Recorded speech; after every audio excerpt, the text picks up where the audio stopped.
आज 8 अप्रैल है और 8 अप्रैल के हिंदू न्यूज़पेपर में न्यूज़ ऑफ द डे, जिसमें हम बात करेंगे यूएसए और ईरान के रिलेशन के बात में, और क्या है इंडिया का एंगल, क्या हम भारत कहाँ है यूएसए और ईरान के रिलेशन में।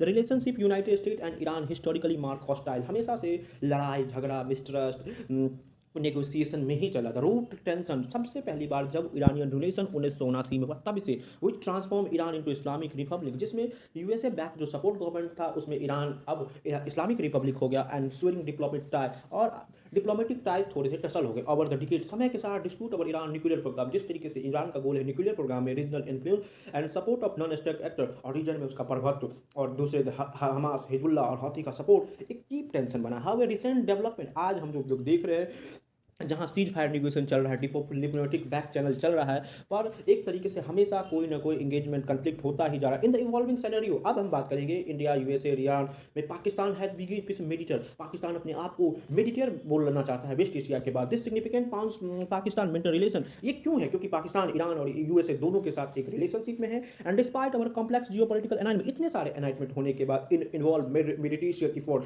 दोनों देश के बीच में मेडिटेशन और एफर्ट कर रहा है, ये बहुत बड़ा उसके लिए स्ट्रेटेजिक नेसेसिटी और अपॉर्चुनिटी है। पाकिस्तान अपने आप को एक अच्छा डिप्लोमेटिक एंड रेलेवेंस कंट्री बनाना चाहता है। For India this development carry both opportunity and challenge, India के लिए इस चैलेंज से पाकिस्तान के एक अपॉर्चुनिटी के साथ साथ चैलेंज है। India historically maintain balance approach, India ने हमेशा से ईरान और यूएसए के बीच में इशू बेस्ड डिप्लोमेटिक किया है।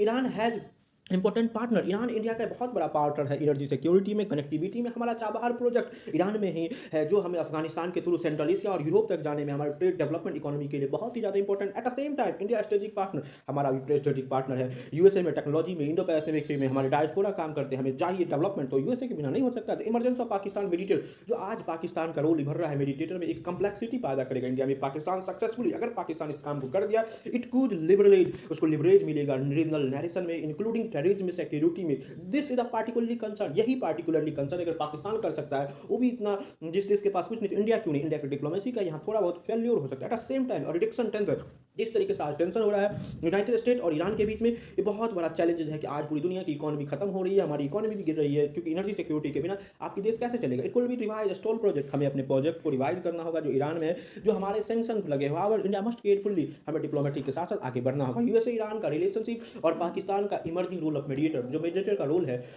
डायनामिक नेचर है वेस्ट एशिया में, इंडिया को चैलेंज करेगा, उसके इंटरेस्ट को। Discuss the Sabarimala judgement, Sabarimala case represent one of the significant constitutional debate, संवैधानिक debate involving the intersection of religious freedom. क्या है आपके इंटरसेक्शन रिलीजियस फ्रीडम, क्या कहता है धर्म के अनुसार से जेंडर इक्वालिटी, क्या कहता है जुडिशियल इंटर कंट्रोवर्सी कंट्रोवर्सी। ये कंट्रोवर्सी इसलिए स्टार्ट हुई कि महिलाओं को मेंस्ट्रुएशन एज से पहले और मेंस्ट्रुएशन एज के बाद ही इस मंदिर में एंटर दिया जाएगा। 2018